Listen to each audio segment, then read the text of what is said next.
à tous, chères petites abeilles. Nous sommes ravis de vous retrouver pour cette agora et d'accueillir ce soir Juan Branco, maître Juan Branco. Nul n'est besoin de le présenter ici sur ce Discord, donc sur le Discord Ruche00 Juan Branco. En revanche, pour tous ceux qui nous suivaient sur YouTube, n'hésitez pas à nous rejoindre. Voilà. Un sujet ce soir extrêmement important et central dans nos questions d'actualité, la laïcité. Donc, n'hésitez pas, encore une fois, à nous rejoindre sur le Discord. Si vous nous suivez sur la page YouTube, n'hésitez pas à la liker, à la partager, à vous abonner. Vous retrouvez toutes les agoras et bien plus encore sur cette chaîne YouTube. Ce soir, donc, la laïcité. Lorsqu'on parle de laïcité aujourd'hui, on la présente souvent comme un principe évident, presque naturel de la République française. Pourtant, la laïcité n'est ni un bloc figé, ni une invention spontanée de 1905. Elle est le produit d'une longue histoire de conflits, de compromis et de transformation du rapport entre le pouvoir politique et le religieux. Pendant des siècles, en France, le pouvoir était étroitement lié à l'Église catholique. D'abord sous Charlemagne, l'empereur est ministre de Dieu sur terre, le mettant à égalité de l'autorité papale. Récupéré par les empereurs germaniques, il faudra attendre le XIIIe siècle et Philippe Auguste pour revoir en France une royauté de droit divin, conçue alors par le pouvoir royal comme le moyen de se sortir l'instauration de la royauté des mains des pairs du royaume de France. La collusion ici du pouvoir politique et religieux apparaît alors comme un renforcement du pouvoir central contre certains contre-pouvoirs laïques.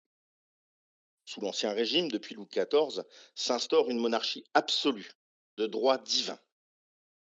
La religion structure la société, l'éducation, l'état civil et même l'identité collective de la nation. La morale en découle, la loi suit. La rupture commence avec la Révolution française et les grandes idées des Lumières. À partir de 1789, l'idée s'impose que la souveraineté n'appartient plus à Dieu, mais à la nation. La Déclaration des droits de l'homme et du citoyen proclame la liberté de conscience. L'État tente alors de reprendre le contrôle sur l'Église, notamment avec la constitution civile du clergé. C'est un moment de tension extrême. La question religieuse devient une question politique centrale. Le XIXe siècle est marqué par une alternance permanente entre rapprochement et affrontement entre l'Église et l'État. Le Concordat de 1801 rétablit une forme d'équilibre, mais la question scolaire va raviver les conflits. Progressivement, les républicains associent l'émancipation politique à l'émancipation vis-à-vis de l'influence religieuse. La grande étape survient pour notre nation avec la loi du 9 décembre 1905 de séparation des églises et de l'État. Cette loi ne supprime pas la religion. Elle organise la neutralité de l'État et garantit la liberté de conscience à tous. L'État ne reconnaît, ne salarie, ni ne subventionne aucun culte. C'est la naissance juridique de la laïcité moderne. Ce soir, pour en parler, j'accueille Juan Branco. Merci à toutes, chères petites abeilles. Vous allez pouvoir intervenir et poser directement vos questions en montant en tribune. Bonsoir, Juan. Bonsoir à tous. Merci beaucoup pour cette introduction et cette présentation de quelques éléments sur une question qui a empoisonné la France depuis un peu plus de 20 ans et qui a trait directement à l'identité de notre peuple et à son histoire, mais aussi à sa capacité à vivre et à faire vivre ensemble des communautés qui ont des croyances et des pratiques religieuses différentes, voire n'ont plus de pratiques religieuses, qui est aujourd'hui le cas de l'écrasante majorité de la population française.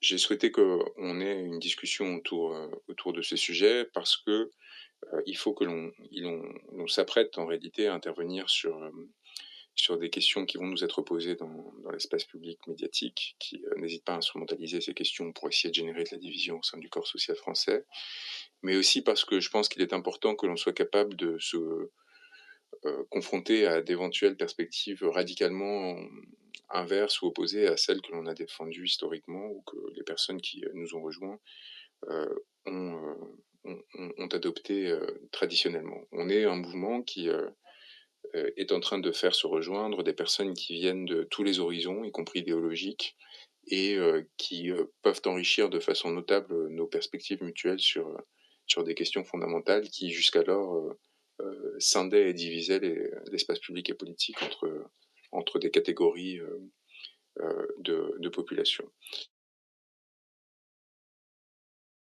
Questions instrumentales qui l'entourent, il y a évidemment les transformations sociétales majeures, non seulement sur la pratique religieuse comme je décrivais, avec un effondrement notamment des cultes chrétiens et catholiques en particulier dans le pays, en faveur, non pas comme on le pense le plus souvent, d'une montée abrupte de la pratique de l'islam, mais principalement donc de formes d'athéisme ou d'agnosticisme, et d'autre part, évidemment, de la pratique cultuelle croissante de populations qui sont, après 2, 3, 4 générations, venues d'autres territoires et d'autres cultures, et donc ont un ancrage qui, à l'égard de ces religions, peut être aussi une forme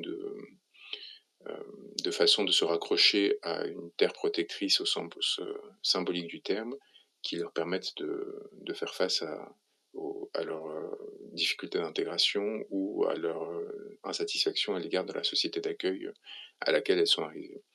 Et moi, j'aimerais poser la question de façon fondamentale, qui est la suivante. On a sur l'ensemble du spectre politique, donc de la France insoumise et au-delà, jusqu'au Rassemblement national, Reconquête et au-delà, un point de convergence qui rend d'autant plus paradoxal tous ces débats sur la laïcité, qui est la loi de 1905. Et la question que je me pose, c'est de savoir, et que je souhaite que l'on se pose, s'il s'agit en réalité du meilleur modèle, et si, paradoxalement, la France ne pourrait pas être plus intégrante et inclusive, pour reprendre les termes les plus contemporains et les moins intéressants, en renonçant à ce dogme et en essayant de reconfigurer un édifice législatif et même une approche des questions spirituelles et religieuses qui revendiquent d'un côté un ancrage culturel et historique au sein d'une certaine religion, donc non pas le triptyque abrahamique de la judaïté, de l'islam et des différentes chrétientés, mais en assumant une histoire qui majoritairement se serait inscrite dans le cadre de cette dernière famille spirituelle et qui pour autant se montre de fait de ce renforcement identitaire en mesure d'accueillir et d'intégrer de façon plus forte des personnes qui auraient des croyances divergentes. Voilà, c'est une question qui sera posée, ressentie peut-être comme une provocation, mais qui en réalité pourrait permettre peut-être de sortir des ornières dans lesquelles nous sommes aujourd'hui effondrés, dans lesquelles on n'arrête pas en fait de réactiver cette notion à des fins d'exclusion ou de lutte civilisationnelle, là où en réalité, comme toute loi, elle est censée permettre de régler des problèmes. Aujourd'hui, on voit bien que elle est plutôt de nature, du moins dans le débat public, et avant tout dans le débat public peut-être, d'en générer. Donc on attend de ces échanges et de cette un peu plus d'heures d'échanges que nous souhaitons vous voir animer principalement, que vous nous apportiez vos regards, vos réflexions sur ces points et sur les changements de paradigme qui éventuellement pourraient nous permettre de sortir de cette situation de crispation systématique à laquelle nous sommes confrontés. Voilà, je vous laisse la parole à ce stade et je suis impatient de vous entendre. Merci beaucoup, Juan. Donc, comme d'habitude, pour monter en tribune, vous levez la main dans le chat. Je vous envoie une invitation. Alors, il y a un petit bandeau qui va apparaître sur votre écran. Il faut bien penser à cliquer rapidement dessus. Sinon, je vous descendrai et vous recommencerez à prendre la parole dès lors. Je vois les premiers qui arrivent. N'hésitez pas à prendre la parole, à venir monter en tribune, poser directement et interagir avec la ruche. Attendant la première abeille, Juan, peut-être aussi rappeler un point qui est constitutif, puisqu'on quitte à remettre en cause un système. La loi est issue de la morale, elle-même issue en l'occurrence de la morale religieuse. C'est peut-être un point fondateur à prendre en compte. Oui, et je pense que je voudrais rajouter un point. En réalité, la loi de 1905, elle est adoptée à un moment où donc la population est exclusivement chrétienne et majoritairement catholique, où la ritualité est encore très importante au sein de la population. Par ritualité, je veux dire la pratique religieuse, notamment le fait d'assister aux messes Et le rôle des églises est fondamental, à la fois dans l'enseignement, mais aussi évidemment dans l'accompagnement des principales étapes de la vie, que ce soit la naissance et le baptême, le mariage et la mort. Et donc, au-delà de cet ancrage structurel au sein de la société, qui va être probablement progressivement être remplacé par des forces idéologiques que l'on dit matérialistes, c'est-à-dire concentrées sur la condition de l'être humain, qu'elle soit communiste, socialiste ou libérale et capitaliste. Il y a aussi la question et c'est pour moi la chose la plus fondamentale, de la connaissance de soi. Et en réalité, on est dans un pays où les populations se sont structurées à partir de valeurs et de principes cardinaux qui ont été énoncés dans quelques grands textes, principalement les évangiles, qui étaient connus et transmis de génération en génération pendant plus de 1500 ans. Et je pense que l'un des effets que n'avaient pas anticipé les auteurs de la loi de 1905 et de façon générale, ceux qui ont poussé d'une part à la laïcisation de la société, puis à partir des années 70-80, ceux qui ont accompagné ce mouvement de déspiritualisation, on va dire, c'est-à-dire en tout cas de détachement à l'égard des grandes instances et institutions religieuses. Ce qui n'avait pas été anticipé, c'était que le fait de créer une séparation aussi radicale et nette allait, y compris au sein de l'école, allait entraîner un effet de bord qui pouvait avoir des conséquences importantes, qui était une massification de l'ignorance à l'égard de notre propre passé. C'est-à-dire une difficulté à nous comprendre tels que nous sommes en tant qu'héritiers d'une longue histoire, parce que déracinés et détachés de l'étude et non plus de l'adhésion et de l'adoption de ces textes fondateurs. C'est-à-dire que nous sommes passés en quelques générations d'une société complètement structurée autour de ces textes fondateurs à une société qui les ignore complètement, qui ne les apprend plus. Et aujourd'hui, on compte sur les doigts d'une main les personnes qui, au sein des nouvelles générations, ont lu évidemment les évangiles ou même parfois simplement les ont parcourus. Et donc on est dans une situation où la question qui se pose aussi, elle interroge sur notre capacité à nous comprendre, à nous connaître moi-même et comprendre et connaître la société dans laquelle on vit, et ce qui nous a amené à devenir ce que nous sommes, pour le meilleur et pour le pire, et sur la nécessité peut-être sur ce point d'avoir une réflexion sur ce qui nous a amené à cette scansion brutale et inespérée, dès lors que, évidemment, ceux qui ont adopté cette loi et ces principes ne pouvaient imaginer un monde dans lequel personne ne connaîtrait ces textes. Tout à fait. Merci beaucoup. On pourrait rebondir également sur Durkheim et l'importance du rite. Référent DRIC 7, on t'écoute. Bonsoir.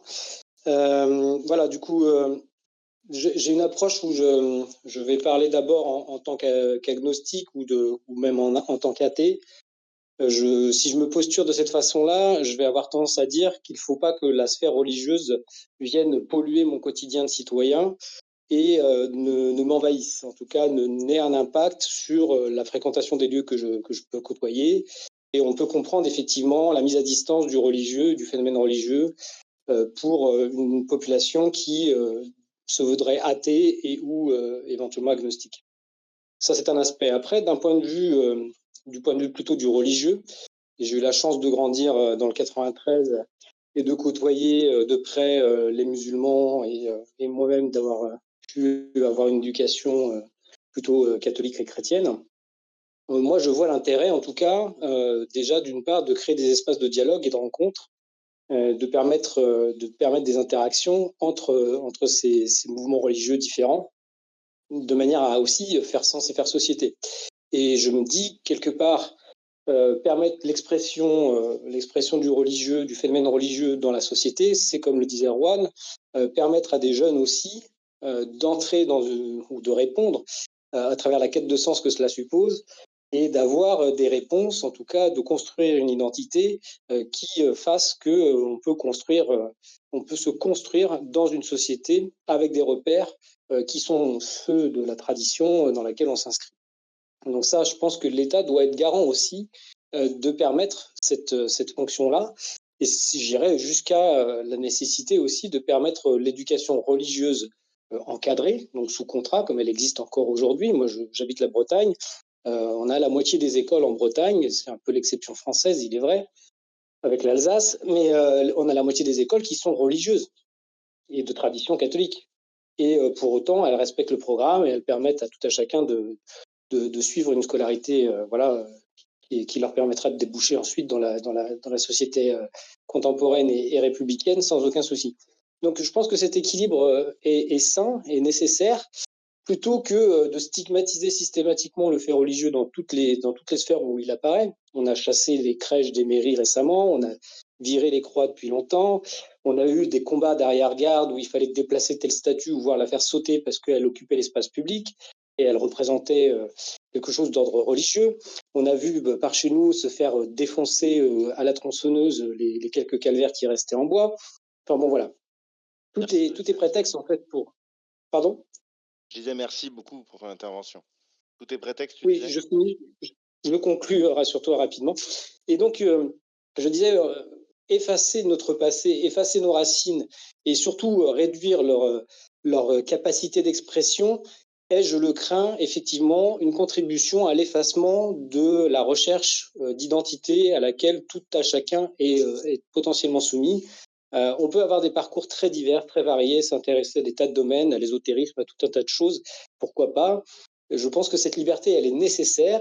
La République est fondée par la maçonnerie. La maçonnerie s'ancre dans des traditions judéo-chrétiennes, elle aussi, même si elle veut renier l'Église catholique en tant que telle.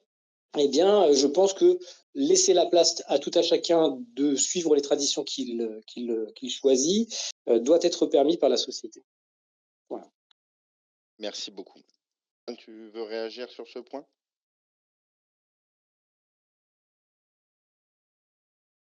Non, je pense que là, ce qui est important, c'est qu'on ait un espace de présentation des différentes perspectives et qu'ensuite on rebondisse un peu plus tard.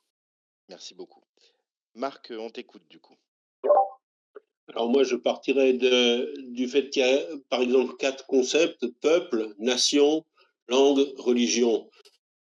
Aucun de ces concepts ne recouvre aucun des autres, et ni géographiquement, ni temporellement.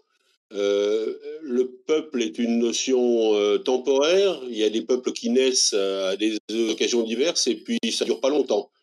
Et quand ils renaissent sous le même nom, en fait, c'est pas la même chose qui renaît. Les langues sont des conceptions militaires. Enfin, je veux dire, une langue, c'est un... C'était quoi? J'ai oublié, bon bref. Mais ces découpages sont... Enfin, entre une langue et un dialecte, il y a la différence, c'est qu'il y a une armée. La religion, les religions ont évolué, il y a des classifications.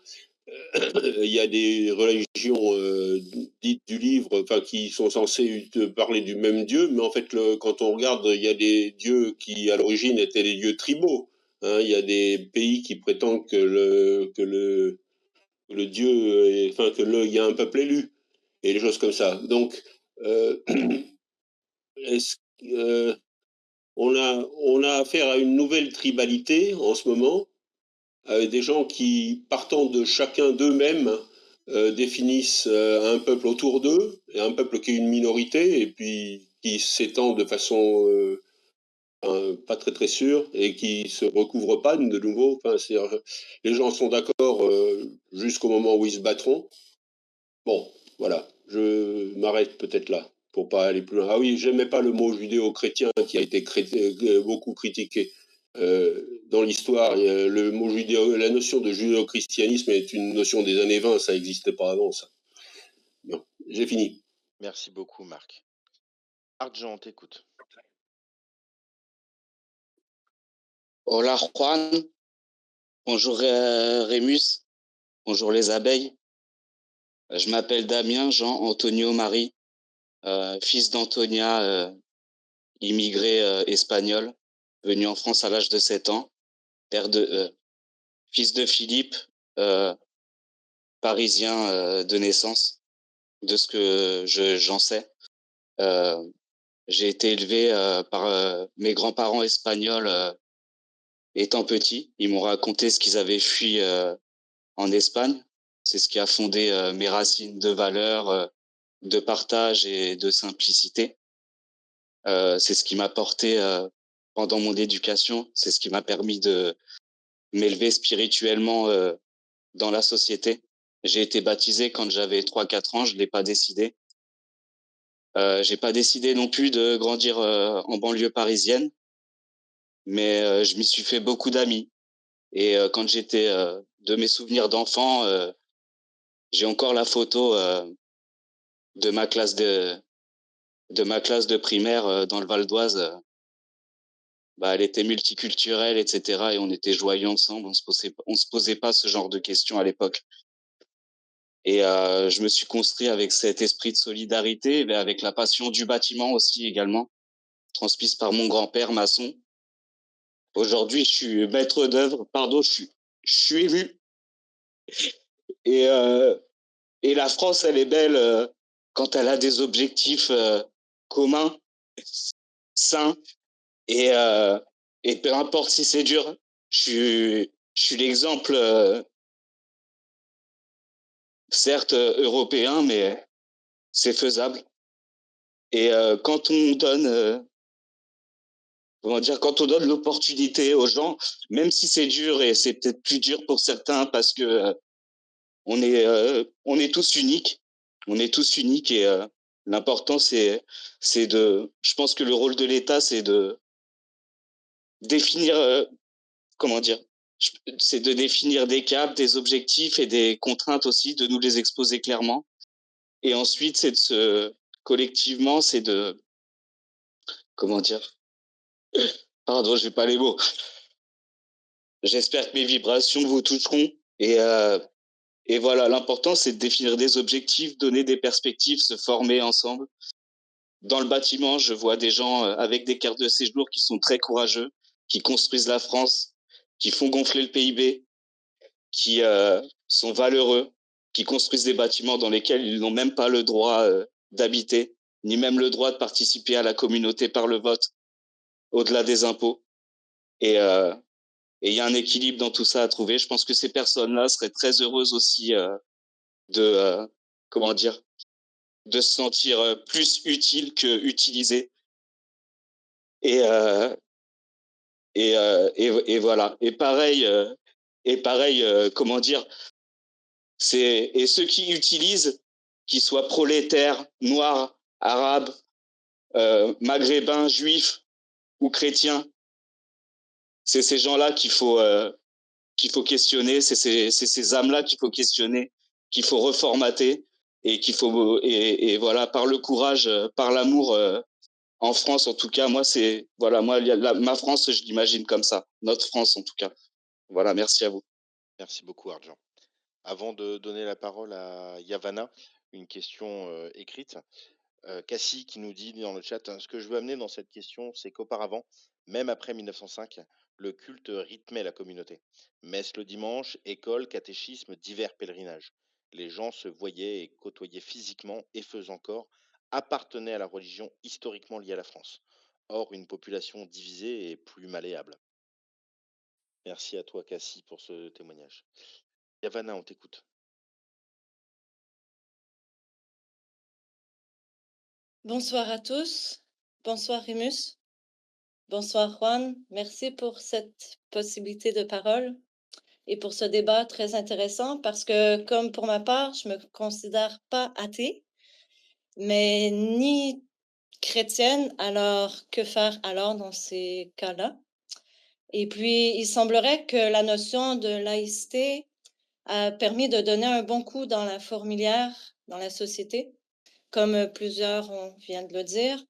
Alors, ça crée des groupes et des communautés individuelles où chacun part à la défense de leur identité propre, de leurs droits respectifs ou encore pour faire mousser un projet politique, tel que le mariage entre personnes de même sexe, la laïcisation du droit pénal comme la décriminalisation de l'avortement, l'éducation improclamée lieu neutre, ou encore pour diaboliser une femme qui porte le voile dans son milieu de travail.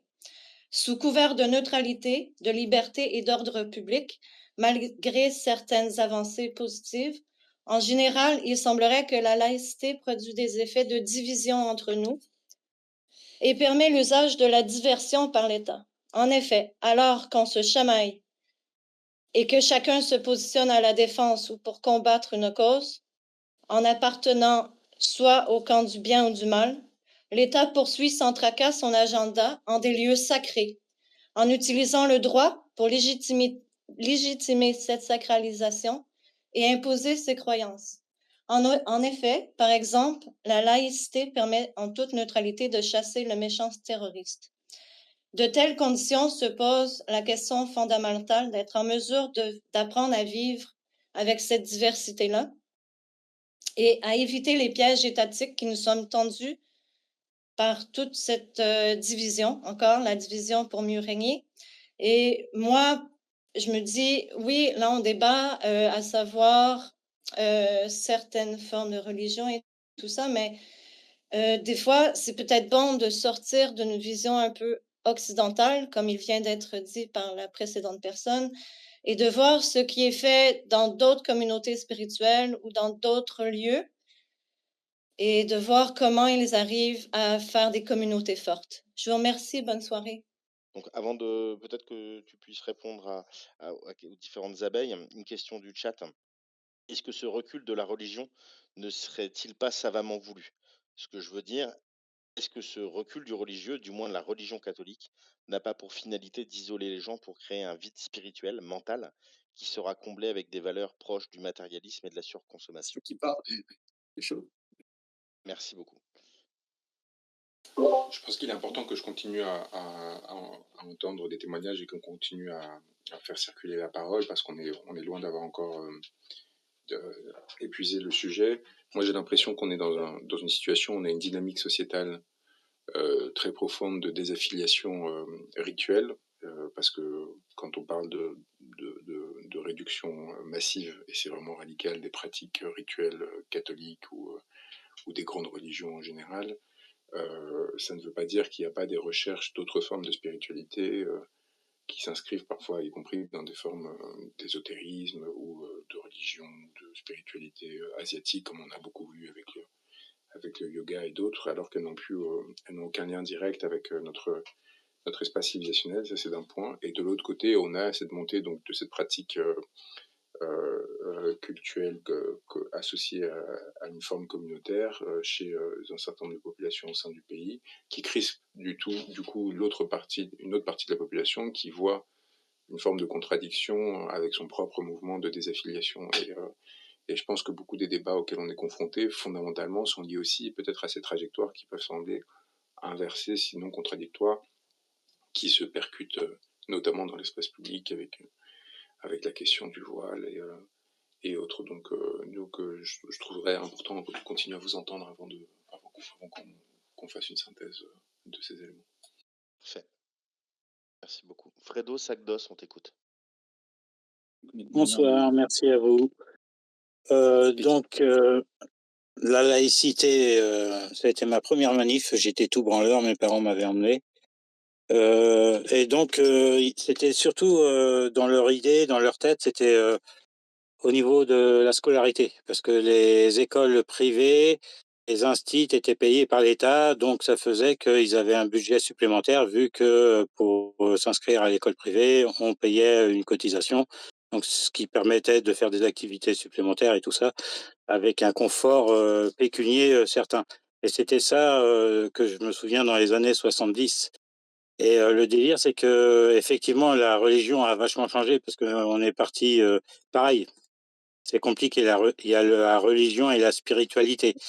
Donc faire la religion se sert beaucoup de la spiritualité. Donc c'est pas évident. Et on est passé à une nouvelle religion qui s'appelle le capitalisme. Effectivement. Donc c'est compliqué de couper ce phénomène-là. Et je pense que j'étais tout un peu brouillon certainement, mais ça devrait être pas mal. Séparation des Non. écoles et de la religion, je pense. Oui. Merci à Je te vous. rassure.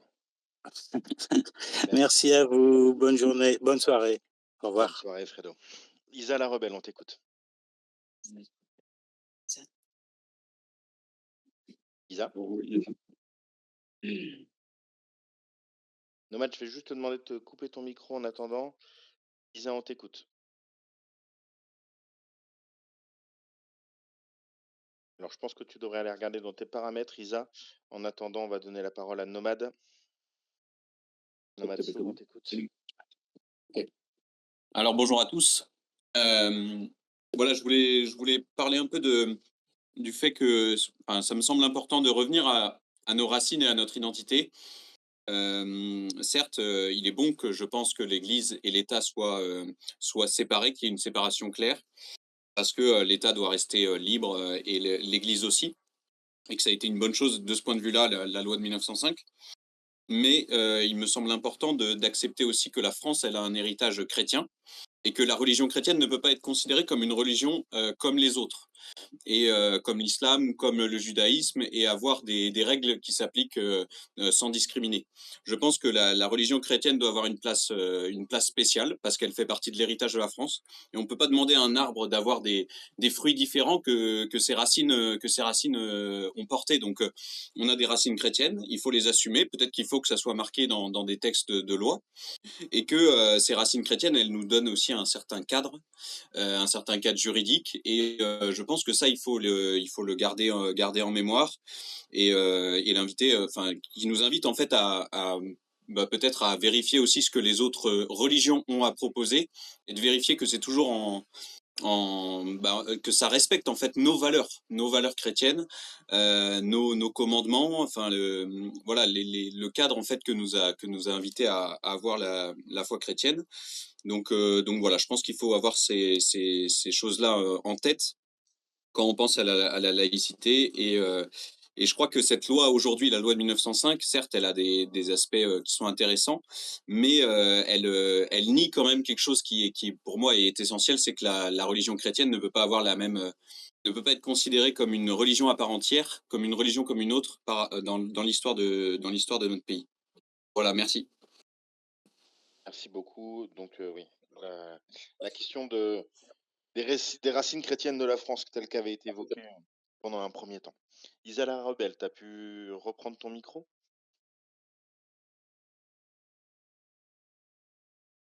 Isa, je t'invite à décocher ton micro pour ouvrir et prendre la parole.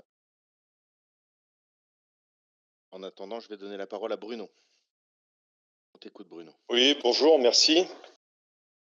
Alors moi, j'aimerais parler en fait de faire une distinction entre ce qui est le rite et la spiritualité. Je pense que souvent il y a l'amalgame. Finalement, pour moi, de porter le voile fait partie du rite, mais il me semble que la spiritualité est particulièrement importante puisque ça correspond à l'accomplissement de soi, qu'on retrouve dans plusieurs religions, qu'on retrouve dans le catholicisme, dans le bouddhisme, qui ont probablement des racines communes qui peuvent remonter aux zoroastriens, où on retrouve des textes avec la question de l'humilité, de la sagesse, du Dieu unique, etc. Donc moi, il me semble absolument nécessaire d'enseigner la religion. Je pense que l'histoire des religions est absolument nécessaire pour que on puisse se positionner. Et je suis assez d'accord que des racines chrétiennes de la France, mais fut un temps, la France était un empire qui englobait d'autres religions. Et je pense que ça, on peut pas non plus l'oublier. Et que moi, je vois le XXIe siècle comme peut-être une renaissance spirituelle, en essayant de peut-être effacer tout ce qui est rituel et culturel, et de fondamentalement s'intéresser à la spiritualité et à l'essence, quoi. Et de combattre, pour moi, le matérialisme athée, qui est aussi une croyance, en fait. Donc, voilà, je pense que le matérialisme athée ne peut pas dominer le débat, et je pense que toutes les religions devraient avoir on devrait pouvoir parler de toutes les religions et on devrait pouvoir les enseigner. Voilà, c'est mon point de vue. Merci. Merci de ton point de vue. Donc une étude du fait religieux, comme ça peut être pratiqué dans plusieurs pays germaniques et anglo-saxons. Merci Bruno. Goodold? Alors j'avais une première question assez précise pour Juan Branco. Je voulais lui demander qu'est-ce qu'il pense du modèle de Et après, deuxièmement, la deuxième question un peu plus générale, un peu plus philosophique, j'ai j'ai un peu du mal avec la laïcité ou en tout cas la version qu'on en a très moderne dans les médias. J'ai l'impression qu'on utilise un peu la laïcité pour, exclure telle ou telle religion et j'ai un problème de fond, presque de philo, mais je comprends pas en quoi la laïcité doit s'opposer à l'inclusion de telle ou telle religion ou même comment d'après ce que j'ai compris, d'après ma conception des choses, la laïcité, c'est l'État qui est neutre. Mais du coup, ça veut bien dire qu'on peut pas exclure une religion ou même des croyants parce que laïcité, en fait, ça a pas de sens. Donc moi, je pense que c'est que mon point de vue, mais la base de la laïcité en France, elle est très louable et souhaitable. Mais par contre, je vois pas du tout en quoi ça s'oppose à l'inclusion de minorités ou de croyants ou de religions. Voilà, c'est tout. Peut-être un petit point maintenant pour faire une parole intermédiaire, en profitant pour rebondir à ces derniers éléments. En réalité, il y a plusieurs enjeux qui se posent. Je pense que par rapport à cette dernière question, la première, c'est tout simplement que les tenants de la laïcité n'avaient pas envisagé un jour que la société ferait l'objet de nouveaux développements religieux qui seraient autres que les religions chrétiennes. C'est-à-dire que la perspective était un peu de déchristianisation de la société de façon structurelle. Ah, quelqu'un active son micro. La perspective était celle d'une déchristianisation qui ne serait pas remplacée par de nouvelles dynamiques spirituelles ou religieuses. Or, la montée du fait musulman met la question de laïcité face à ces contradictions, c'est-à-dire que le concept de non-intervention et l'absence de religion d'État, mais aussi d'intervention de façon générale de l'État dans les affaires religieuses, fait que du financement des lieux de culte, et donc des mosquées par exemple, avec tout ce que ça peut entraîner, jusqu'à la question qui a été instrumentalisée de façon répétée dans l'espace public avec les enjeux autour de l'affichage de formes religieuses comme le voile. Enfin, ces questions-là, en fait, s'accommodent mal des solutions qui avaient été adoptées en 1905. Et en ce qui concerne la question du modèle alternatif, c'est justement ce sur quoi j'aimerais que l'on réfléchisse, parce que on peut avoir un regard spécifique sur la notion de laïcité et sur la loi de 1905 plus particulièrement, mais est-ce que c'est pertinent de le faire sans essayer de réfléchir à des modèles alternatifs pour voir les faiblesses et forces de ces modèles alternatifs et trancher finalement entre différentes options qui nous seraient proposées, donc en regardant notamment le modèle du Concordat ou d'autres formules qui peut-être nous permettraient quelque part de répondre à toutes les problématiques auxquelles on est confronté de façon plus sérieuse. Et au-delà de l'enseignement du fait religieux, c'est la question même donc oui, de l'enseignement, de la matière elle-même, c'est-à-dire des paroles elles-mêmes qui ont servi de support à une structuration sociétale sur le temps long, c'est-à-dire pas seulement, comme c'est trop souvent le cas aujourd'hui à l'école, un enseignement de l'histoire des religions, mais de la substance même et une confrontation à cette substance. Et le dernier enjeu, on voit bien que de toute façon, c'est d'ailleurs l'aporie de l'extrême droite aujourd'hui qui s'inscrit en négatif contre les autres religions, notamment musulmanes, mais en réalité n'apporte aucune réponse quant au fait que les églises soient complètement vides, qu'elles soient catholiques ou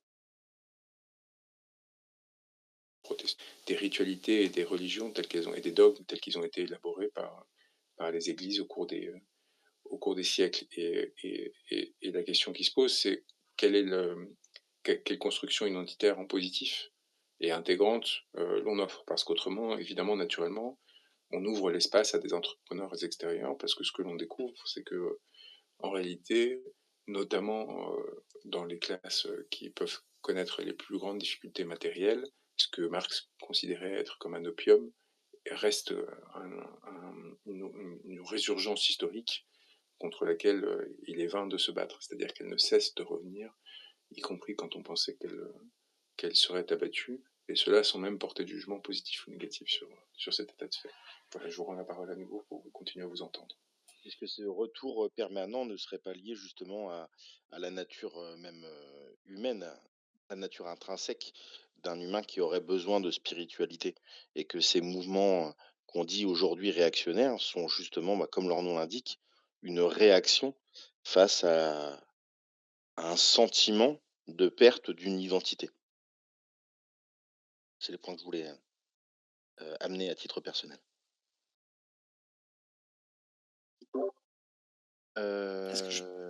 C'est Petite Violette maintenant.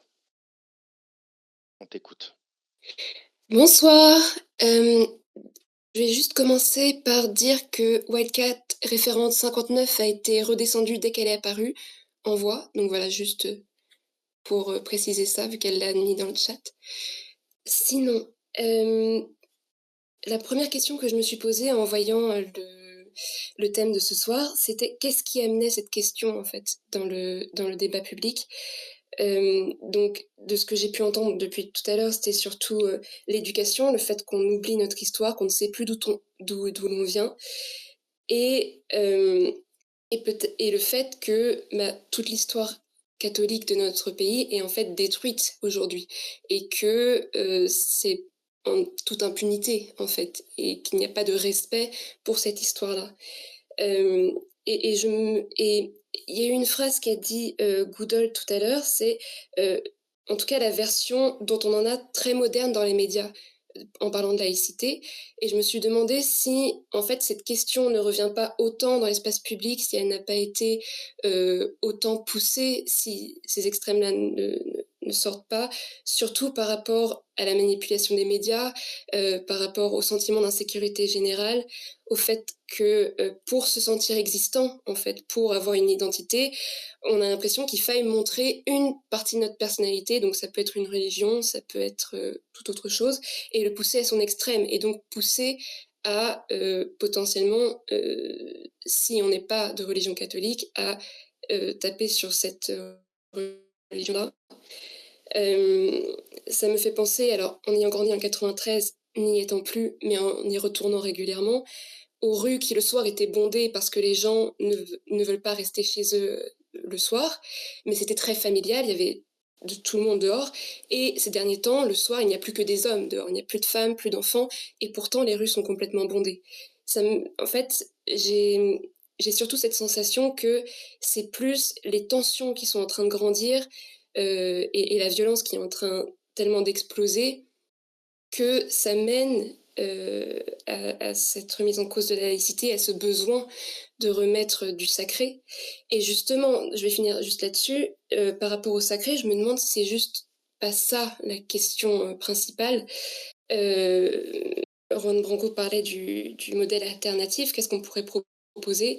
Alors je jette comme ça une idée, mais est-ce que en posant la question à la population un peu, ou comment dire, en prenant l'exemple des ateliers constituants, est-ce qu'en posant la question à la population française en général de qu'est-ce qui est sacré pour elle et pour notre nation, est-ce qu'on n'arriverait pas à avoir, comment dire, une base de ce qui est sacré pour nous, que ce soit par rapport au vivant ou par rapport à l'histoire de notre nation, par rapport à, sans être sous le joug, entre guillemets, d'une religion, être voilà, sur une base commune de ce qui est sacré, de ce qui a formé notre nation et de ce que l'on considère comme ça. Voilà. Des points extrêmement majeurs, effectivement, la question du sacré, du faire nation, et puis du socle commun. Question extrêmement contemporaine et urgente. Marc Barbar-Rossoir, pardon, on t'écoute. Bonsoir. En effet, très intéressant. On a envie de rebondir à chaque intervention. Il y a un exemple très concret, moi, qui me vient à l'esprit quand on parle de laïcité.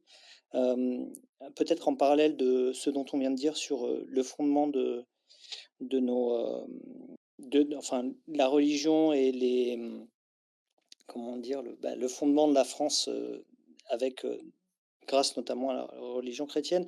Mais pour moi, il y a un exemple concret, et je pense que c'est un vrai confort, et c'est, imaginons qu'on se rende dans un service public, par exemple, je vais à la poste, ou je vais dans une banque, ou juste je rencontre quelqu'un dans un cadre public, et du fait qu'il n'y ait aucun signe extérieur d'appartenance à une religion, ça permet de mettre tout le monde évidemment sur le même,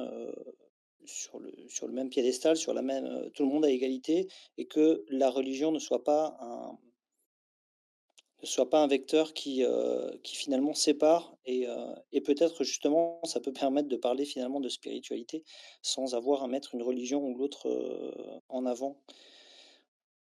Donc c'est pas forcément contraire au fait que, eh bien, on admet qu'il y a un socle, chrétien à notre civilisation, si on peut, civilisation, et histoire, mais que d'un autre côté, on accepte tous, par un effort commun, d'essayer d'effacer le plus possible, toutes nos, pas forcément nos racines, mais ce qui nous sépare, pour, juste mettre en valeur, mettre, en exergue le fait qu'on soit français. Et le fait j'habite, en Chine, et la question les questions qu'on se pose quand on se rencontre en groupe, sont différentes selon le pays d'où on vient, et un Chinois évidemment ne va pas poser à un autre Chinois quand ils se rencontrent dans une soirée, quelle est sa religion, plutôt d'où il vient en Chine, parce que la Chine est grande et il y a des différences culturelles entre les différentes régions, et je pense que ce serait dommage si en France, on commençait à se poser ces questions quand on rencontre un autre Français, au cours d'une soirée, enfin voilà, ou fortuitement, etc. Voilà pour mon intervention. Merci beaucoup. Alexu, on t'écoute. Oui, bonsoir. Je vais parler pour 2 personnes ce soir, moi-même, et après je suis le porte-parole de Maxime qui n'a pas pu venir. Pour moi, la religion, c'est surtout un outil de contrôle des masses et de la femme. Donc j'ai aucune sympathie pour aucune religion. Je préfère être clair. Donc pour moi, la laïcité, c'est la possibilité de vivre dans un environnement où on ne nous impose pas un carcan religieux quelconque. Donc c'est mon point de vue. Je sais qu'il n'est pas partagé. Donc voilà, c'était juste pour amener cette information. Et pour Maxime, qui n'a pas pu intervenir, je vais lire le texte qu'il m'a demandé de dire. Donc son texte est « Depuis la réforme de la loi séparatisme, l'instruction en famille est passée d'un mode déclaratif à un mode dérogatif. Et à cette occasion, il a été stipulé dans la loi de demander que l'instruction en famille pour des motifs religieux n'était pas recevable. Ça implique que, du coup, quand une famille n'a pas la possibilité d'offrir une instruction religieuse à ses enfants par l'offre scolaire ou périscolaire, elle n'a pas le droit non plus de le faire par l'instruction en famille. Du coup, il semble à Maxime que cette appréciation de l'instruction est en contradiction manifeste avec le principe de laïcité, car elle applique une limitation à la liberté de culte dans la sphère privée. Voilà sa position. J'ai fini. Merci Alexu pour ces 2 positions. Alanga, on t'écoute. Oui, bonjour. Déjà, bon, excusez-moi pour ce petit problème technique. Je voulais juste déjà premièrement rebondir sur ce que vient de dire. Eh bien, j'ai oublié comment il s'appelle. Bon, ce que vient de dire la personne juste avant moi. Alexu, oui. Oui, Alexis. Par rapport à la religion, moi je pense sincèrement déjà que la religion en soi, c'est pas la religion qui contrôle, c'est les instances religieuses. C'est l'Église avec un grand E, par exemple. Et donc, je trouve ça malheureux de rapporter la spiritualité et la religion à ça. Aussi, je voulais juste revenir, parce que là, en fait, on parle quand même beaucoup de l'actualité, on va dire de l'actualité religieuse, mais il ne faut pas oublier que il y a 2000 ans, notre terre, et je parle vraiment factuellement de la terre, a accueilli des peuples de tout horizon, notamment de Judée et des pays du Nord. Et que donc, de ce fait, on est un pays de migration, on est un pays qui est pluriculturel de base. La religion catholique s'est construite à l'issue des événements par exemple avec Jésus-Christ, etc., par rapport à l'Empire romain qui après a bien utilisé les paroles de Jésus pour asseoir un pouvoir. Donc en fait, en soi, le problème de la religion n'est pas la religion en elle-même, ni les textes, notamment par rapport aux évangiles qui peuvent être vraiment formateurs, mais est un problème d'institutions religieuses. Si par exemple on cite la musique, la religion a pendant des années, voire peut-être des siècles, possédait en fait le monopole de la musique en instituant le fait que, par exemple, il y avait interdiction de pratiquer des instruments de musique, car la seule musique reconnue était le chant, car c'était la voix de Dieu, etc. Et en considérant certains intervalles et certains instruments comme des outils sataniques. Donc, je pense que le problème en soi, là je parle spécifiquement de la religion catholique, mais peut-être que c'est aussi la même chose pour les autres religions, c'est l'appropriation par des tierces personnes des textes religieux et l'interprétation, comment dire, dirigée, on va dire, je ne sais pas diriger le mot, mais bon, vous m'avez compris, des textes afin d'asseoir un certain pouvoir psychologique finalement, et éduquer les gens à accepter, en fait, à dire voilà, je crois en ça, donc je dois être comme l'Église me dit d'être, sinon je suis un mauvais chrétien. De plus, je pense sincèrement que, outre le fait d'être convertie à une tierce religion, par exemple, moi, en toute transparence, j'ai fait le choix petite de me baptiser, de faire un parcours catholique. Aujourd'hui, je me considère plus comme catholique, mais par contre, j'ai une spiritualité. Et je pense que le principal, c'est de considérer la religion comme un moyen de, comment dire, de construction morale et comment dire, et personnelle et sociale, afin de pouvoir se côtoyer entre nous sainement, on va dire, même si malheureusement beaucoup de personnes ne le font pas, en tout cas ne l'appliquent pas, mais de pouvoir par la suite s'en libérer et ne pas s'endoctriner dans des dogmes qui ne correspondent absolument plus aujourd'hui à la société dans laquelle on vit. Et notamment, si on revient sur la spiritualité, ça en revient absurde, en fait, d'interdire une personne de s'habiller d'une certaine manière. N'oublions pas que c'est un vêtement. C'est un vêtement, c'est quelque chose qu'on porte sur nous, qui couvre notre corps, que ça soit religieux ou non. On a la liberté de posséder notre propre corps. Donc à partir de ce moment-là, si quelqu'un, la première règle, la base, c'est quand même ma liberté s'arrête à celle de l'autre. Le fait de voir quelqu'un habillé d'une certaine manière n'est pas une agression. Le fait de le voir nu, oui. Donc finalement, le problème serait, comment dire, n'est pas réellement un problème, mais le devient parce que la pensée est étriquée et mériterait d'être un petit peu plus développée. Voilà. Donc voilà, je voulais juste dire ceci et merci beaucoup de m'avoir écouté.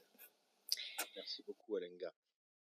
Avant de passer aux autres personnes, Juan va prendre la parole, effectivement. Je vous demanderai juste là, puisqu'il nous reste peu de temps, on est ensemble encore pour 5-10 minutes. Si vous êtes amené à prendre la parole et on ne pourra pas faire donner la parole à tout le monde, j'en suis par avance désolé. Je vous demanderai d'être vraiment synthétique dans vos propos. Voilà. Merci d'avance de votre considération. Juan.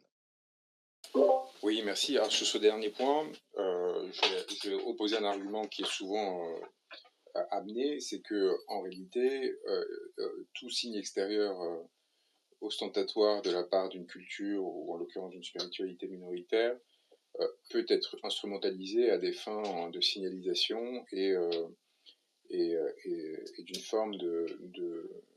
Oui, c'est ça, du coup, en fait, d'interaction avec des tiers, comme de façon générale, toute forme d'habillement est une codification qui a cette vocation. Et c'est toujours intéressant, par exemple, quand l'abeille qui a pris la parole à l'instant disait que tout devait être autorisé sauf se mettre nu. On voit qu'il y a des sociétés dans lesquelles, au contraire, même la nudité faisait l'objet de codification, ou d'ailleurs des espaces au sein de notre société, que ce soit plage nudiste ou autre, qui essayent de préserver cela. Donc ça montre bien qu'en réalité, il y a une forme de subjectivisation permanente de ce qu'est l'habillement et qu'elle est toujours porteuse de signes, et que ces signes peuvent être, sans qu'il faille pour cela embrasser les discours que l'on connaît, peut-être une façon d'envoyer un signal à des tiers, et que l'émergence ou la disparition du voile, que ce soit d'ailleurs aujourd'hui musulman ou hier catholique, puisqu'il a été très dominant dans la société française, ne sont pas insignifiants au sens littéral du terme. Et en réalité, qu'il ne faut pas qu'on tombe dans une forme d'hypocrisie ou de fausse bénévolence en prétendant qu'il n'y aurait pas d'intention à la fois de la part de ceux qui le font, mais surtout de ceux qui le promeuvent et y incitent, qui n'aura pas de vocation derrière à essayer d'alimenter ou leurs églises au sens étymologique du terme. Voilà, ça c'était un point sur lequel je voulais revenir, non pas pour contredire ce qui a été dit, mais pour apporter une perspective complémentaire. Et je pense qu'on pourrait prolonger 10-15 minutes de plus quand même, parce que c'est une question qui est très importante, et le simple fait d'entendre la diversité des perspectives au sein des ruches, parce que c'est évidemment pas une des questions qui ont fait que l'on se soit retrouvé, quand bien même la dimension spirituelle de notre mouvement, je pense, est assez latente pour beaucoup d'entre nous. Donc je pense que c'est important de s'entendre et de s'écouter d'abord sur ces points sans renoncer tout à fait à prendre des décisions ensuite. Et je vais quand même rebondir sur une des autres interventions qui a eu lieu, sur la question donc qui était, elle, très très laïque, on va dire, et qui présentait la religion comme une structure de domination, notamment sur les femmes. Essayons de réfléchir de façon générale à la nécessité de codifier les rapports humains, et à ce que les différentes crises, notamment les plus récentes dans les rapports entre hommes et femmes, disent aussi de la perte de repères liée à la transformation d'une société, du fait notamment des révolutions qu'il y a eu dans le rapport à la contraception, au mariage, elles-mêmes justement, qui ont beaucoup accompagné cette rupture avec le fait religieux, et sur la nécessité en réalité exprimée de façon récurrente de trouver de nouvelles formes d'encadrement de ces rapports qui peuvent être réactualisés, renouvelés, qui doivent l'être d'ailleurs, mais en réfléchissant au fait que toute société a besoin peut-être, au-delà du droit positif, d'un accord commun sur ce qui est interdit, ce qui est autorisé, ce qui est suggéré comme étant bon pour la préservation et la reproduction de cette sphère que l'on dit société, qui embrasse tous ces domaines. Merci beaucoup, Juan. Bœuf, on t'écoute. Merci beaucoup. Bonsoir à tous. Bonsoir maître. Bonsoir chers collègues Rémus. Alors, exercice très compliqué de synthétiser parce qu'on n'a pas beaucoup de temps. Je suis vraiment très enthousiasmé par tous les partages qui ont eu. Mon propos va principalement en appuyer certains, recontextualiser un petit peu et notamment apporter d'autres éléments sur la question du faire-monde. Et en l'occurrence, ces questions-là sont des questions qui me touchent profondément personnellement. De mon expérience, en l'occurrence, j'ai entendu plusieurs personnes parler d'avoir une foi, de développer une spiritualité au-delà des religions. C'est également mon cas. Donc, mon premier propos, ça porte sur des choses qui ont déjà été dites sur la religion et le pouvoir, en fait, sur les masses. Dans notre histoire, c'est quand même primordial d'en être conscient. Selon moi, les prophètes avaient un discours universel d'amour et de paix, et ensuite, les hommes s'en sont servis pour gouverner, disons, parce qu'il y a du fond de vrai dans tout, quoi, selon moi. Voilà, donc au sujet de l'histoire de la religion en France, c'est aussi très intéressant de contextualiser tout ça, donc de prendre en considération tout à fait l'histoire du christianisme en France, mais aussi de voir plus loin. En l'occurrence, la France et le monde a plus de 2000 ans. Et voilà, d'autres personnes ont déjà partagé. Un exemple pour appuyer ce propos, le sujet de la sorcière, le mot qu'on connaît de sorcière, selon moi, découle en fait de sourcière. Donc des personnes qui avaient des connaissances avant la prise de pouvoir sur certaines connaissances naturelles, de souveraineté personnelle finalement aussi, de nature en fait. Donc les sourciers, c'est des personnes qui trouvent des sources, et aussi voilà des sorcières.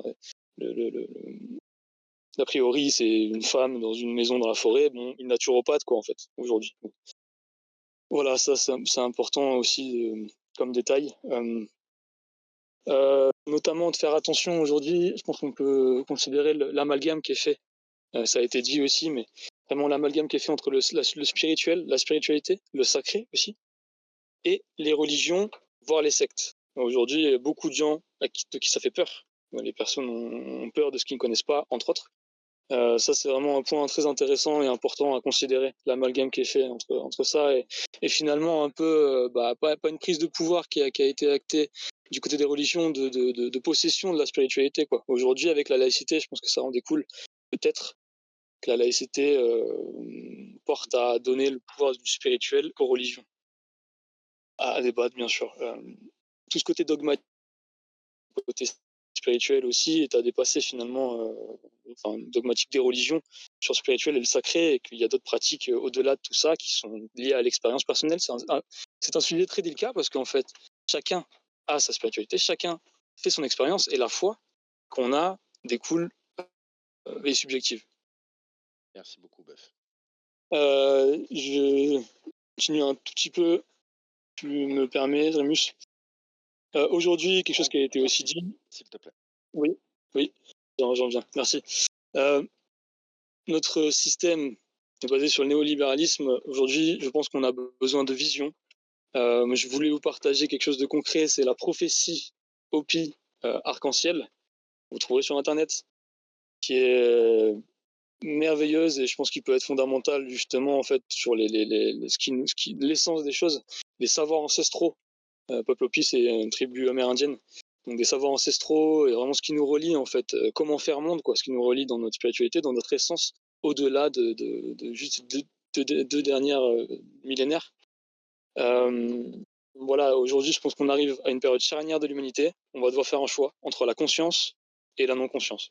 Et je pense que, honnêtement, on a les capacités, on a les compétences, on a le savoir aujourd'hui aussi avec tout ça. Donc, j'en viens à aussi ce qui a été dit. Donc, pour moi, l'éducation sur l'histoire des religions est primordiale.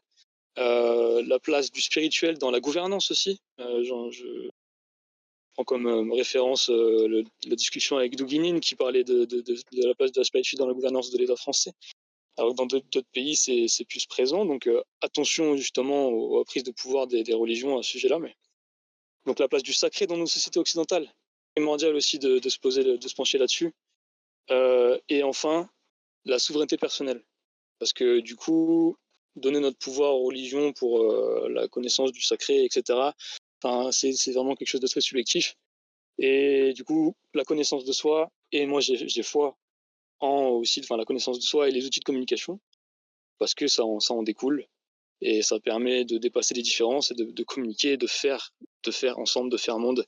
Et enfin, je finirai sur le fait que ça me touche d'autant plus que en ce moment, je suis sur le chemin de Compostelle, en camion et au service. Je me considère comme un pèlerin, j'assume le fait d'être un pèlerin au service, au-delà de la pratique religieuse, mais juste au service de ce que je sens, de mon intuition. Et aussi en mission pour un événement international, pour la paix dans le monde, et au-delà des religions, des identités, et vraiment Merci beaucoup. rassemblement de la première arc-en-ciel avec toutes les couleurs. On peut faire monde, et merci à tous. Bonne soirée. Bonne soirée à toi. Mehdi, on t'écoute. Bonsoir, merci de m'accorder la parole. Bonsoir à tous. Moi, je voulais juste aborder le sujet de la laïcité sur le thème du financement on n'a pas trop discuté. En fait, depuis 1905, il y a un réel souci, c'est qu'avec la fin des financements de culte par l'État, il s'est avéré que en France, à l'heure actuelle, il y a tout un système de financement occulte, notamment au niveau de l'islam. Donc moi, je parle en tant que Français de confession musulmane, et concernant le sujet des mosquées, c'est très problématique. À l'heure actuelle, il y a des financements étrangers, essentiellement venant du Qatar, de l'Arabie Saoudite et de la Turquie. Ces financements-là se font à connotation idéologique, se font aussi dans des objectifs et dans des plans de soft power qui sont bien établis, bien travaillés, avec lesquels parfois sont adossées des personnalités comme Tariq Ramadan. Et moi, je tiens juste à ce qu'on réfléchisse aussi à ce sujet-là, à ce qu'on travaille en profondeur, en fait, parce que c'est réellement important dans le fond. Parce que derrière ça, derrière la laïcité et la fin du financement qui vient de l'État, il y a tous des financements qui sont étrangers. Il y a une incapacité des diasporas et aussi des Français, peu importe les confessions, parce qu'on le voit aussi avec le catholicisme, où il y a énormément d'églises qui sont transformées en basic fit et autres. Il y a beaucoup de gens qui s'en révoltent, qui s'en plaignent, mais malheureusement, malgré les 800 millions que récupère l'Église chaque année, ce n'est pas suffisant pour entretenir tous les édifices, tous les bâtiments. Mais à la rigueur, ça pose pas problème pour l'Église, ça pose pas problème non plus concernant les synagogues ou autres. Mais vis-à-vis de l'islam, c'est compliqué parce que déjà, on est dans une situation où il y a une brouille entre les communautés, il y a une difficulté aussi pour les Français de confession musulmane pour se sentir soutenus par l'État, se sentir représentés. Et derrière, il y a énormément de pays qui interviennent, il y a des mouvances idéologiques différentes avec des mosquées, des imams qui sont formés à l'étranger, qui diffusent un message politique. Ils ne sont pas là pour des raisons spirituelles. Et moi, je trouve que c'est dangereux. C'est là où, en fait, je pense que la loi de 1905 doit être peut-être pas révisée, mais du moins, il faut observer ce sujet, il faut le développer, il faut le poursuivre, parce que au final, c'est des soucis d'ingérence, en fait. On parle d'ingérence étrangère, mais aussi de souveraineté là-dessus. Donc voilà, je voulais juste mettre le sujet en avant, je pense qu'il est très important. Merci beaucoup, Mehdi, pour la qualité de ton intervention. Alexandre, on t'écoute. Bonsoir à tous, merci de me donner la parole. Alors je vais essayer de faire bref pour potentiellement laisser la parole à d'autres personnes derrière. J'aimerais revenir sur 2 points. Le premier, je vais utiliser mon exemple personnel. En fait, je suis enseignant en réseau d'éducation prioritaire renforcé. Donc je vous laisse imaginer que je suis confronté de manière quotidienne à la laïcité, à la notion de respect. Et quelque chose que j'ai constaté, c'est qu'il y a une perte d'innocence au fur et à mesure que les enfants se transforment en de jeunes adultes. Et du coup, je me suis questionné sur quel est le rapport entre leur vécu dans le quartier, leur vécu dans des zones que nous, on n'a pas l'habitude de voir, et la laïcité. Et donc, c'est vrai que c'est un point essentiel de faire de l'histoire des religions pour apporter une forme de complaisance, de compréhension, de tolérance. Et le mot qu'a utilisé l'intervenant précédent est très juste. Les ingérences qui sont au cœur du quartier dans lequel je travaille, mais qui se trouve à tout réseau en France, ont un rôle fondamental à jouer. Et j'aimerais aller plus loin. Est-ce qu'on ne devrait pas aussi questionner ce que c'est l'identité française, ce que c'est l'identité d'être français au regard des décisions qui sont prises? C'est-à-dire qu'on a un vrai problème avec notre notion d'identité, notre fierté d'identité, mais parce qu'on veut à tout prix tendre vers une Europe, vers une civilisation européenne. Est-ce que justement, il n'y a pas une question à se poser autour de la laïcité comme une valeur fondamentale de la France dans cette notion de respect, d'égalité, et donc de souveraineté? Parce que peut-on vraiment parler de laïcité et d'identité lorsque l'on ne possède pas notre souveraineté à toute échelle? Donc est-ce que cela ne cristallise pas des tensions que d'avoir du communautarisme qui recherche du sens là où notre État cherche, lui, à s'étendre et à nous déshumaniser, à nous désidentifier, si je peux utiliser ce terme-là? Voilà, c'est une question que je me pose et j'aimerais bien avoir quelques retours là-dessus. Est-ce qu'il existe des pistes concrètes et qu'est-ce que pense Maître Branco du rôle de l'Europe et de cette perte d'identité dans le vivre ensemble et la laïcité qui devrait être une valeur fondamentale de la fierté d'être français? Merci beaucoup, Alexandre, pour la qualité de cette intervention, encore une fois. Vous apportez une parole qui est vraiment de qualité ce soir. Je vous propose d'écouter Bo Young rapidement, s'il te plaît. Oui, bonsoir à tous. Merci beaucoup pour ce temps. J'essaierai d'être bref. Donc, je reviens sur le débat que faire avec la laïcité. Bon, en fait, moi, quand j'ai lu ce titre, je crois qu'il faut, à mon sens, en tout cas clarifier une chose dès le départ, c'est que la laïcité n'est pas l'ennemi de la foi. Ça, c'est, en tout cas, je pense qu'on l'aura compris.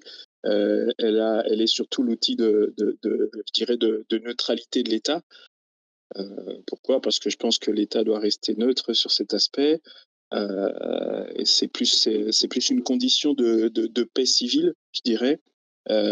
C'est aussi une garantie d'égalité.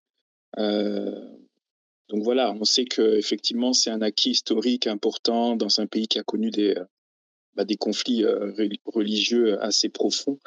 Mais la neutralité de l'État ne signifie pas la neutralisation, voilà, des consciences. Et je pense en fait qu'une société ne se transforme pas par par décret spirituel, entre guillemets.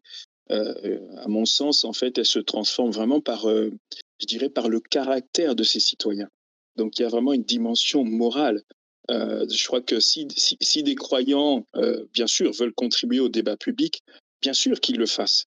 Hein. Qu'ils le fassent comment? Je pense que ce serait pertinent qu'ils le fassent par leur intégrité, qu'ils le fassent par leur engagement professionnel, qu'ils le fassent par leur sens du service, par leur cohérence aussi de vie. Je pense en fait que la foi qui a besoin d'être imposée par la loi, là, ça devient une idéologie en fait. Et du coup, effectivement, l'État n'a pas à être religieux, mais la société elle-même a besoin de citoyens qui sont moralement solides. On voit en fait aujourd'hui le fait que cette dimension morale s'effrite. Elle s'effrite, on le voit par certains de nos gouvernants, pas tous, bon, en tout cas certains, si pas une majorité. Et je pense en fait que cette dimension de laïcité, si on creuse peut-être en profondeur, c'est le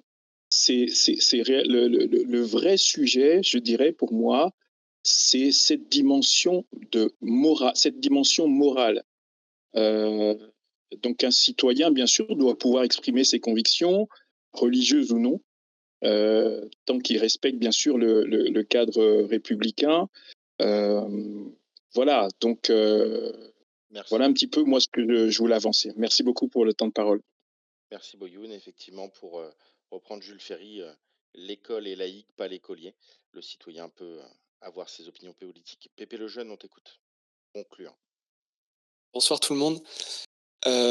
Pour conclure peut-être ce soir, avant de laisser la parole à Juan, mais j'avais envie d'évoquer aussi une critique au sein même du christianisme, parce que là où la laïcité n'est peut-être pas un problème en soi, je me pose la question de certains chrétiens, ou en tout cas d'une grande majorité des chrétiens qui se sentent menacés par par l'islam, et peut-être par la question de la laïcité.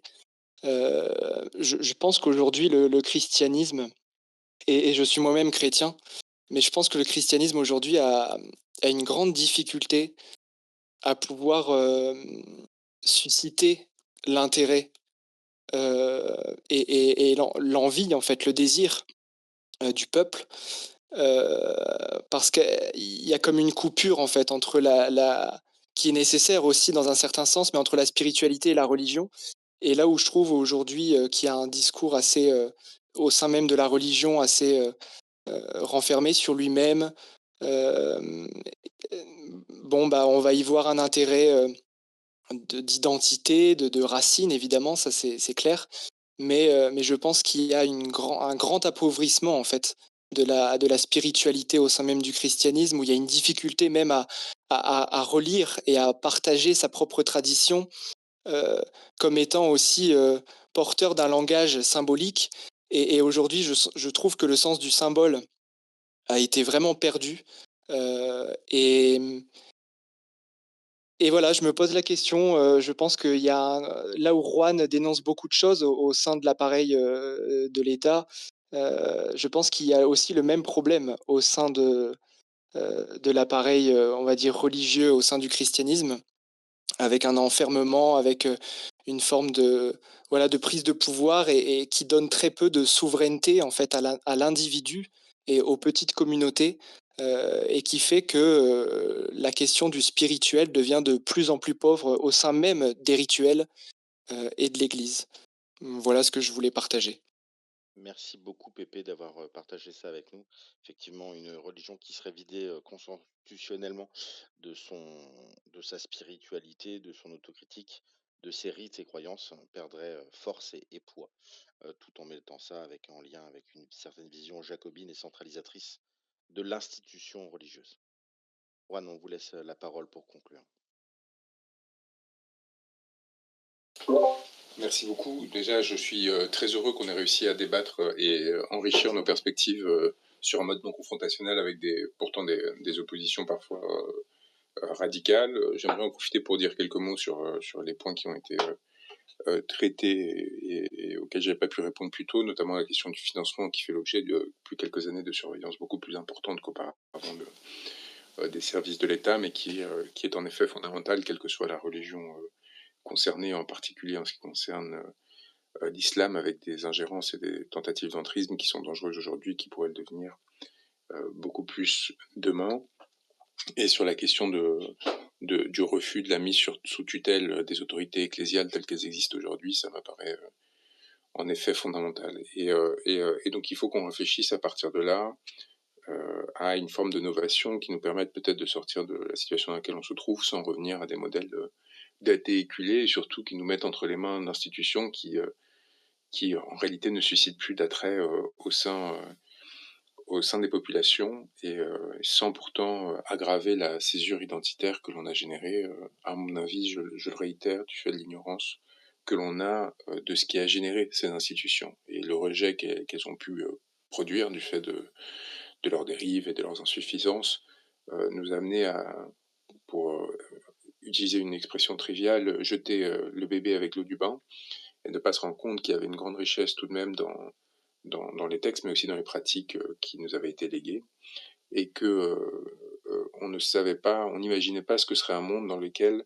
personne ne serait familier de ces textes et de ces pratiques, quand bien même ils vivent dans la société qui en est originaire. Et aujourd'hui, cette ignorance génère beaucoup de violence, et pour certains des replis identitaires qui sont particulièrement dangereux. Donc, je pense que évidemment, il est fondamental qu'on crée des groupes de travail sur ces questions et qu'on réfléchisse en fait à l'articulation d'un potentiel modèle législatif alternatif à l'actuel, et aussi en réalité à ce que serait la définition aujourd'hui pas forcément seulement des racines, mais en gros de la culture identitaire auquel nous sommes adossés, avec une tentative de réflexion sur les syncrétismes ou non qui sont possibles. Il y a eu un débat un moment sur l'expression judéo-chrétien, qui est en effet une expression problématique et qui nous amène à la fois par exclusion et par construction excluante, comme on l'a vu d'ailleurs avec beaucoup d'organisations comme le Printemps républicain au cours des années 2010, à générer des crispations inutiles, et de l'autre à nous limiter en fait à une définition qui me semble volontairement trop restreinte. Donc je voudrais vous remercier encore une fois à tous d'avoir contribué à ces débats. J'aimerais que la question du modèle du concordat tel qu'il existe aujourd'hui soit réfléchie et approfondie par chacun d'entre nous, et qu'on s'interroge sur si il n'y aurait pas là quelque chose à développer et qui nous permettrait en réalité de devenir le premier mouvement ou la première force politique au sens noble du terme qui cherche à produire une rupture constructive sur ces questions et nous sortir de l'ornière dans laquelle aujourd'hui, malheureusement, le débat public à minima semble plonger. Voilà, je vous remercie à tous et je vous souhaite une excellente soirée. Merci beaucoup, maître. Alors, comme tout agora, celle-ci ne s'arrête pas là. Le but de chaque agora, c'est de donner la parole, bien sûr, de soulever des sujets, et ces sujets-là ne doivent pas tomber. On doit poursuivre ces sujets-là sur les salons vocaux, sur les groupes de travail. C'est important ça, c'est pour ça qu'il y a ce délai entre chaque agora, pour que vous puissiez, vous, avoir le temps de continuer à réfléchir, de continuer à débattre. Je vous invite vraiment à passer dans les salons vocaux. Tous ceux qui n'ont pas pu prendre la parole, c'est le moment que vous le fassiez. Merci à vous tous pour votre attention. Retrouvez cette agora sur notre chaîne YouTube. Encore une fois, n'hésitez pas, s'il vous plaît, à la liker, à partager autour de vous. Les ruches en font des shorts sur Instagram. Saisissez-vous de ce sujet. Aujourd'hui, c'est la laïcité. On se voit la prochaine fois pour conclure le cycle dédié à l'agriculture, et on vous annoncera très prochainement le thème du nouveau cycle des Agoras. Merci à vous toutes pour votre participation. On se retrouve dans les salons vocaux, sur le Discord, juste 00 Juan Branco. Merci à tous, chers abeilles, et une bonne soirée.